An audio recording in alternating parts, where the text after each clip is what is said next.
A'udzubillahi minasyaitonirrajim. Bismillahirrahmanirrahim.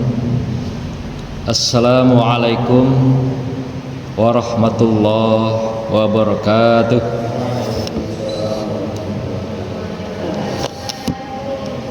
Alhamdulillahirabbil alamin wa bihi nasta'in ala umuri dunya waddin.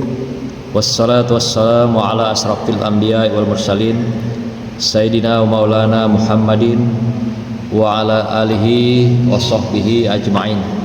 Amma ba'du.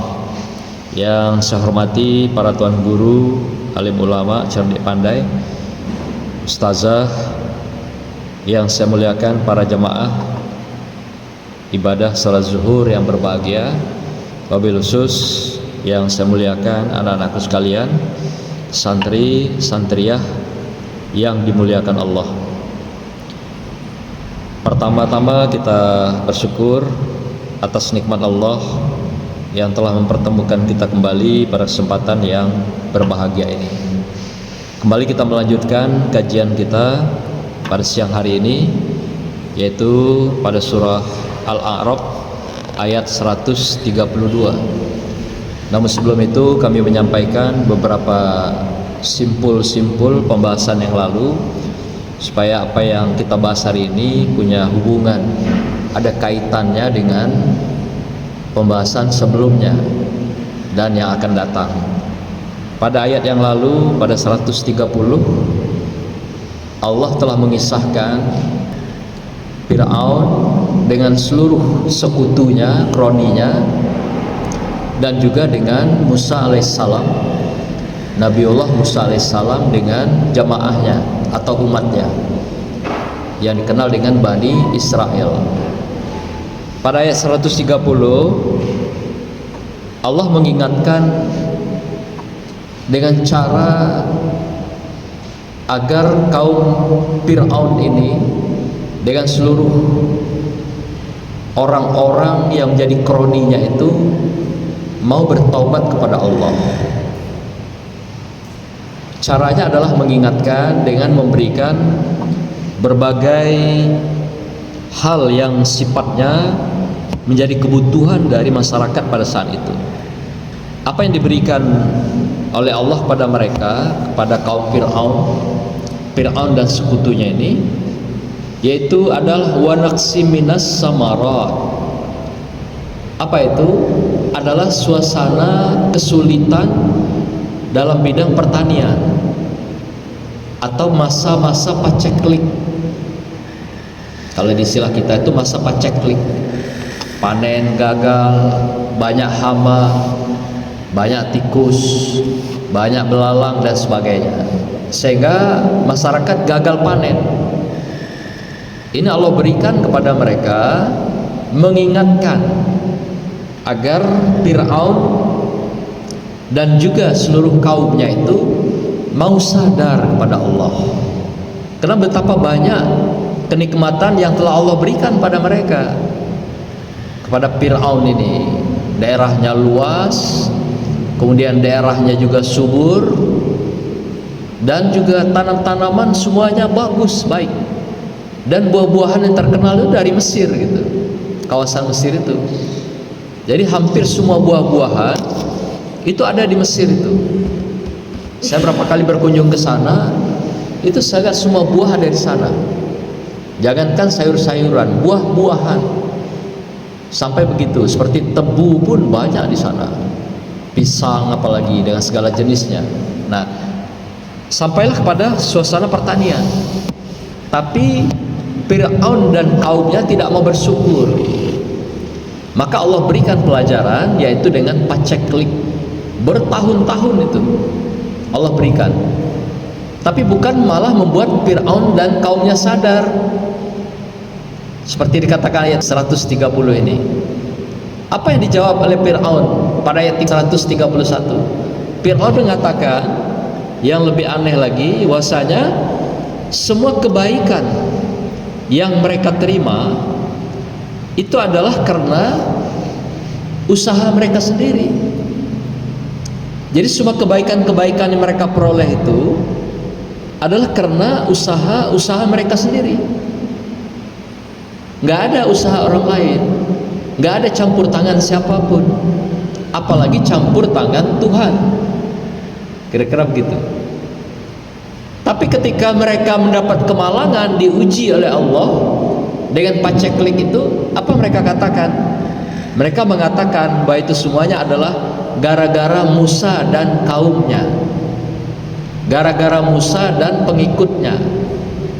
Nah, jadi terbalik. Ketika senang dia mengatakan itu adalah usaha mereka sendiri. Kemudian ketika mereka mendapat ujian cobaan dari Allah itu dikatakan ini adalah gara-gara Musa dan kaumnya. Kita juga sering begitu ya. Kalau kadang-kadang mendapat sedikit ujian, cobaan, kemalangan, menyalahkan orang lain, terpeleset, menyalahkan orang lain, padahal kita yang nggak lihat jalannya. Macam-macam. Ada yang sakit demam, dibilang itu gara-gara keteguran, gara-gara setan atau iblis marah.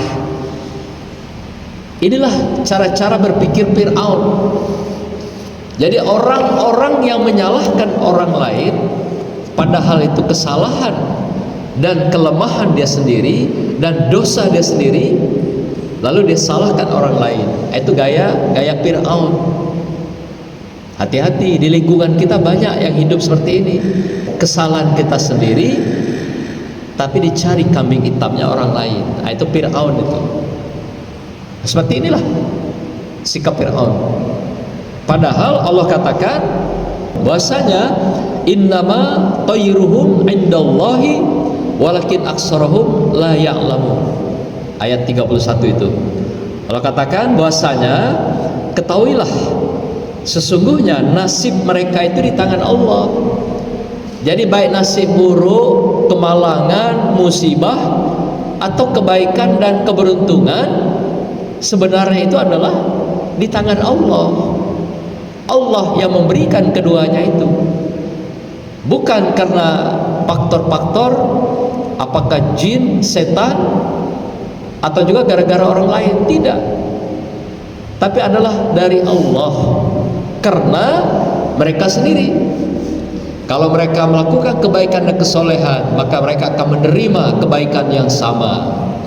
Kalau mereka melakukan kezaliman dan kemungkaran, mereka juga akan memperoleh siksa dari Allah Subhanahu wa taala.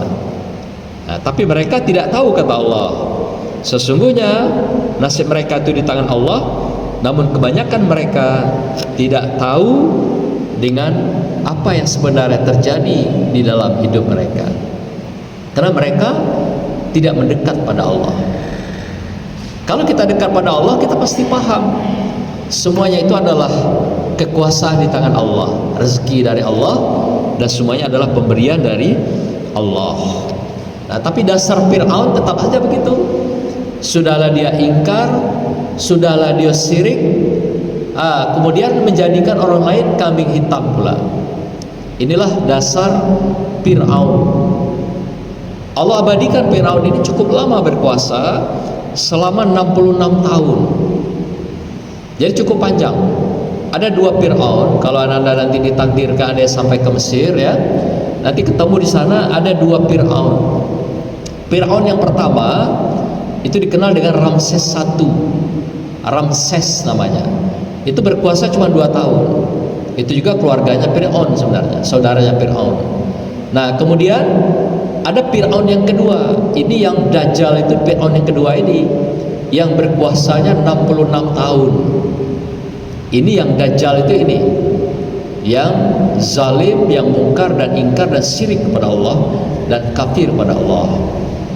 Bagaimana Fir'aun ini bisa bertahan sekian lama? Kata Allah dalam Al-Quran itu ada 4 orang kroninya gitu. Fir'aun sendiri, kemudian ada lagi namanya Bal'am. Bal'am itu adalah pembisik Fir'aun, ulamanya, cendekiawannya, pokoknya kerjanya dia membisik Fir'aun aja terus. Itu Bal'am namanya. Nah, yang kedua siapa? Kroninya dari Fir'aun ini adalah Hamam, ahli teknologi. Itulah yang bikin piramida di Mesir itu. Piramida itu dibuat adalah untuk Fir'aun melihat Tuhannya Musa. Haman, kau bikin sebuah bangunan biar aku bisa naik ke puncaknya itu melihat Tuhannya Musa. Ada atau tidak? Aku ingin buktikan, kata Fir'aun. Sampai begitunya dia menantang Tuhan. Lalu oleh si Haman dibuatlah piramida yang besar-besar dan tinggi. Nanti Fir'aun naik dari piramida itu mau melihat Tuhan. Nah, yang keempat adalah kroninya ini, mereka berempat, yaitu dikenal dengan Korun. Korun itu adalah konglomeratnya, orang yang kaya yang membiayai Fir'aun sehingga bisa bertahan sampai 66 tahun. Luar biasa. Nah, sampai sekarang Fir'aun dan beberapa peninggalan sejarah di Mesir ini diabadikan agar manusia bisa belajar bahwa ada bukti-bukti sejarah manusia yang ingkar, yang melebihi dari manusia lainnya. Itulah Fir'aun. 4 orang kelompoknya itu dengan kroninya: Fir'aun, Bal'am, Haman, dan Korun. Inilah yang menjadi pecundang Allah, yang menjadi pecundang pada Nabi Musa di dalam kehidupan atau pada masanya. Ayat 132 yang kita bahas hari ini adalah Bismillahirrahmanirrahim. Wa qalu mahma ta'tina bihi min ayatin litasharona biha fama nahnu laka bimu'minin.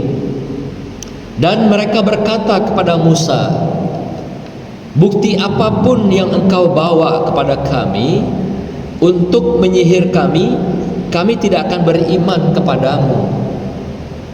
Kan mereka ini kan sudah berapa kali dibuktikan dengan paceklik, dengan berbagai musibah. Pernah juga penyakit lepra diberikan Allah, sampai 70.000 masyarakat Mesir itu kena penyakit lepra, penyakit kulit. Enggak juga berubah-ubah Fir'aun, itu tetap siap gitu. Nah, sampai akhirnya Fir'aun dan kroninya berkata, wahai Musa, bukti apapun yang engkau tunjukkan kepada kami untuk menyihir kami, maka kami tidak akan beriman kepadamu. Nah, ini peristiwa ini terjadi, asbabun nuzulnya ketika terjadi pertarungan. Jadi satu ketika dikumpulkan oleh Fir'aun semua tukang sihir di negeri Mesir itu yang terbaik, sampai ke negara-negara tetangga diundang, yang hebat-hebat, yang sakti-sakti, semua ahli sihir didatangkan untuk menghadapi seorang Musa alaihissalam. Nah, waktu itu dimulailah pertarungan itu. Apa pertarungannya? Adalah tukang sihir ini melemparkan sihir-sihirnya, yaitu berupa ular. Ada tali yang dilemparkan jadi ular, ada kayu yang dilemparkan menjadi ular. Melihat ular-ular yang berseliweran itu, penontonnya takut juga, ngeri. Sebab terjadi pertunjukan pertandingan ular gitu. Lalu Allah bisikkan pada Musa, lemparkan tongkatmu Musa, buktikan mukjizat dan kebesaranku di hadapan mereka, kata Allah. Lalu Musa lemparkan tongkatnya, ternyata tongkat itu menjadi ular yang besar. Semua ular yang ada milik-milik yang tukang sihir ditelannya semua, dimakan habis. Ular-ular yang dibikin oleh tukang sihir itu oleh ularnya Nabi Musa, bukan lepelnya gitu. Ya, ditelan habis. Nah, ketika melihat kejadian itu, semua tukang sihir itu bertaubat dan bersahadat membenarkan bahwasanya Musa itu adalah benar utusan Allah, benar Rasulullah, Rasul yang menjadi utusan Allah. Mereka bersaksi, cuma nggak berani nunjukkan pada Fir'aun. Tapi mereka meyakini kebenaran bahwa Nabi Musa itu adalah Nabi Allah dan Rasulullah, yang dibuktikan dengan bisa menaklukkan tukang-tukang sihir itu. Lalu pada kesempatan itu, wahai Musa, apapun bukti yang kau tunjukkan kepada kami, termasuk tadi yang sudah diperlihatkan itu, maka kami tidak akan beriman pada engkau. Jadi dikatakan bahwa Musa ini tukang sihir juga rupanya, karena dia ngambil tukang sihir yang banyak tadi, sehingga dituduh Musa juga adalah tukang sihir. Nah ini hati-hati. Jadi kadang-kadang kita melihat ada yang hobi berdukun, ya, dukun itu tukang sihir sebenarnya, dukun paranormal. Nah kemudian dia menganggap orang-orang lain berdukun juga. Sakit dikit dibilang, ini kena dukun. Sakit dikit, ini kena jin, kena iblis. Padahal kesalahan mereka sendiri. Boleh jadi salah makan, boleh jadi telat tidur, boleh jadi kecapean, sehingga jadi sakit, sehingga dibilang dicari kambing hitam orang lain. Sehingga di sini dikatakan ketika Fir'aun juga main tukang sihir, maka pada akhirnya Musa pun dituduh tukang sihir. Jadi katakan, wahai Musa, apapun yang kau tunjukkan dengan kehebatan sihirmu, kami tidak akan mengikuti engkau. Jadi dikiranya Musa dengan mukjizat dari Allah itu dikiranya adalah tukang sihir, karena dia main sihir. Jadi orang yang berdukun pasti nganggap orang lain nanti semuanya dikira berdukun sama dengan dia gitu. Maka itu hati-hati, jangan main dukun, ya, jangan main jin dan jangan main iblis. Jangan pernah bersahabat dengan jin, setan, iblis, karena itu adalah musuh kita. Dan siapa bersahabat dengan mereka itu, maka dianggap mereka adalah syirik, sama dengan Fir'aun. Fir'aun main dukun, main sihir, sehingga orang pun dituduh orang melakukan hal yang sama dengan dia, sampai begitunya. Nah ayat-ayat ini sebenarnya dari 130, 137 itu ada kaitan. Maka akhirnya nanti kita ketemu pada pembahasan berikutnya, ayat 133, Allah berikan lagi musibah pada mereka, Allah siksa mereka. Apa diantaranya? 133 itu Allah berikan siksaan pada mereka pada 5 hal. Di antaranya adalah diberikan mereka angin topan, dihancurkan negeri Mesir itu, sebagian masih itu. Kemudian apa lagi? Diberikan yaitu berupa belalang. Belalang itu juga adalah berupa kuman, ya, yang bisa menghancurkan padi, buah-buahan, sehingga mereka kesulitan. Diberi lagi apa? Diberikan mereka kutu. Kutu, ya, bukan saja kutu yang di rambut, tapi kutu-kutu yang ada di dalam kehidupan kayak kuman gitu, virus, seperti itulah. Sehingga dengan kutu ini, virus ini akan membuat orang bisa juga keteteran, banyak yang mati bergelimpangan. Demikian juga diberikan mereka katak atau kodok, sehingga kodok ini menghabiskan tanaman mereka, perikanan mereka, dan juga berbagai makanan-makanan mereka. Kodok dibikin sebanyak-banyaknya, kan aneh itu kan. Nah yang sampai berikutnya, diberikan darah. Sungai Nil itu diberikan darah, sehingga mereka nggak bisa lagi minum gitu. Sumur-sumur mereka gali diberi darah. Jadi semua air dan kehidupan mereka itu diberikan jadi darah. Inilah diberikan siksa oleh Allah di dalam kehidupan mereka, dalam ayat berikutnya 133. Enggak juga mau taubat, enggak juga mereka mau kembali kepada Allah. Lalu pada ayat 134 mereka berkata pada Musa, Musa, kami ingin membuktikan apa yang telah ditunjukkan pada kami, siksa dan musibah yang telah diberikan pada kami ini, kami terima gara-gara engkau dan gara-gara kaummu.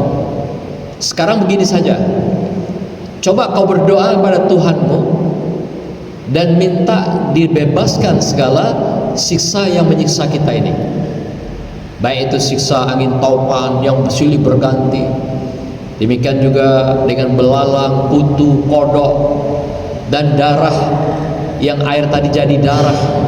Coba engkau doakan pada Tuhanmu. Kalau engkau nanti berdoa dan dengar oleh Tuhanmu, kami akan beriman kepada engkau. Inilah janji Fir'aun dan kroninya. Nabi Musa berdoa pada Allah, dan Allah kabulkan doa Nabi Musa, dibebaskan mereka dari siksa itu. Angin topannya dihentikan, belalangnya dihilangkan, kutu-kutu virus dihabiskan, sampailah kepada kodok-kodok pun dilenyapkan, dan air-air yang tadinya berdarah tidak bisa diminum apalagi mandi, demikian juga untuk kebutuhan konsumsi makanan itu dikembalikan normal kembali. Tadi saya katakan dasar Fir'aun, apapun yang dia janjikan tidak pernah dia tepati. Dasar Fir'aun selalu ingkar janji. Jadi kalau yang selalu ingkar janji dalam kehidupan, ngomong gak pernah benar, itu Fir'aun. Kalau bahasa kita umat kaum Muhammad adalah mereka yang munafik. Kalau bicara dia dusta, kalau berjanji dia ingkar, kalau diberi amanah dia khianati gitu. Dan kalau bicara pasti bohong, tidak pernah bicara jujur. Nah, inilah Fir'aun. Dia janji itu, tapi apa yang terjadi? Tetap saja Fir'aun ingkar, tidak pernah menepati janjinya. Sampai diingatkan oleh Musa, wahai Fir'aun, apakah engkau tidak ingat dengan janjimu? Apakah engkau tidak ingat dengan apa yang sudah engkau sebutkan, ucapkan dengan kronimu? Akan kembali kepada Allah kalau nanti siksa ini dihentikan. Tapi enggak juga. Nah, sampailah pada ayat 136. Apa yang terjadi? Akhirnya Musa meninggalkan Fir'aun, meninggalkan dengan kaumnya Bani Israel. Dia menyeberangi Laut Merah, akan menuju Palestina dan juga Yerusalem yang sekarang diduduki oleh Israel. Jadi Musa akan menuju Palestina dan Yerusalem melewati Laut Merah. Nah, ketika akan menyeberang laut, rupanya ketahuan oleh Fir'aun dan bala tentaranya. Lalu diperintahkan, kejar itu Musa dan seluruh kaumnya, bantai mereka, bunuh mereka, kata si Fir'aun. Dikejarlah Musa ini oleh Fir'aun, kroninya dan bala tentaranya itu. Lalu apa yang terjadi? Musa diperintahkan Allah, Musa lemparkan tongkat. Lalu terbelah dualah lautan itu, Laut Merah itu. Lalu jalannya mulus untuk seluruh kaumnya Bani Israel lewat ke seberang. Sampai di seberang, kemudian posisi Fir'aun masih berada di tengah lautan dengan seluruh bala tentaranya, kroninya, dan kaumnya. Lalu apa yang terjadi? Ketika sampai di seberang, hentakkan tongkat Musa agar mereka tenggelam di tengah Laut Merah ini. Maka bertautlah Laut Merah itu yang tadi terbelah, maka matilah semua Fir'aun dengan kroninya dan seluruh bala tentaranya di tengah Laut Merah. Nah, inilah ayat 136. Nah, terakhir Allah katakan bahwasanya Allah telah berikan barokah daripada kehidupan Nabi Musa, yaitu di negeri Palestina dan Yerusalem dengan kaumnya itu. Dalam ayat 137 dibunyikan Allah, wa tammat kalimatu rabbikal husna. Kata Allah pada Nabi Musa, dan wahai Musa, telah kami sempurnakan firman kami terhadap kamu, dan kami berkahi kehidupan kamu dengan kaummu, yaitu di negeri yang diberkati Allah. Di mana itu? Yaitu di negeri Palestina dan Yerusalem, yang sekarang tempat tinggal bermukimnya yaitu kaum Israel itu, Yahudi. Jadi mereka itu numpang hidup sebenarnya dengan kaumnya Bani Israel yang waktu itu adalah kaumnya Musa. Kemudian sebagian mereka ada yang hianat dan ingkar, kemudian tambah lagi dari luar numpang hidup di Yerusalem. Akhirnya mereka membuat negeri sendiri, sampailah sekarang ingin mencaplok negara Palestina. Padahal negara itu sudah lama sekali, dalam sejarah sudah ditetapkan. Disitulah Nabi Musa alaihissalam membawa umatnya menjadi negeri yang makmur, negeri yang sejahtera dan diberkati oleh Allah Subhanahu wa taala. Itulah kisahnya, usai tamatnya kisah Nabi Musa alaihissalam setelah ditenggelamkan Fir'aun dan seluruh kroninya itu. Tapi Fir'aun ini apakah selesai di sana? Tidak. Dalam sebuah buku yang saya baca, yaitu yang berjudul The History of Araf, yang dikarang oleh Philip Kahiti, mengatakan sejarah itu adalah perulangan. Jadi artinya budaya, peradaban, dan berbagai sejarah manusia itu adalah perulangan. Jadi kalau hari ini kita hidup, sebenarnya perulangan juga dari masa-masa Nabi Adam, termasuk Nabi Musa dan Fir'aun ini sampai hari ini. Maka itu perilaku-perilaku Fir'aun tetap masih ada sampai hari ini, karena sejarah itu berulang. Apa perilaku Fir'aun itu? Menyalahkan orang lain, berjanji gak pernah tepat, berbicara dusta, nuduh orang berdukun padahal dia berdukun. Inilah gawe si Fir'aun. Dan yang paling fatal adalah dia menganggap dirinya Tuhan, karena kelamaan berkuasa sampai 66 tahun. Nabi Musa sendiri hidupnya berapa lama? 120 tahun. Jadi cukup lama Nabi Musa itu hidup. Fir'aun 66 tahun memimpin. Kemudian kenabiannya berlangsung selama 40 tahun. Jadi Nabiullah Musa alaihissalam itu selama 40 tahun. Dia jadi nabi dan rasul dari usianya selama 120 tahun. Jadi cukup lama dia berkuasa dan juga menjalankan misi kerasulan di hadapan Allah SWT. Demikianlah ayat-ayat yang kita bacakan ini sampai dengan 137, karena ini satu rangkaian cerita kisah Nabi Musa alaihissalam. Demikian, semoga Allah berkati kita di sepanjang kehidupan dan rahmati kita dan akhiri kita dengan kehidupan kematian kita kelak dengan husnul khotimah. Barakallah. Wassalamualaikum warahmatullahi wabarakatuh.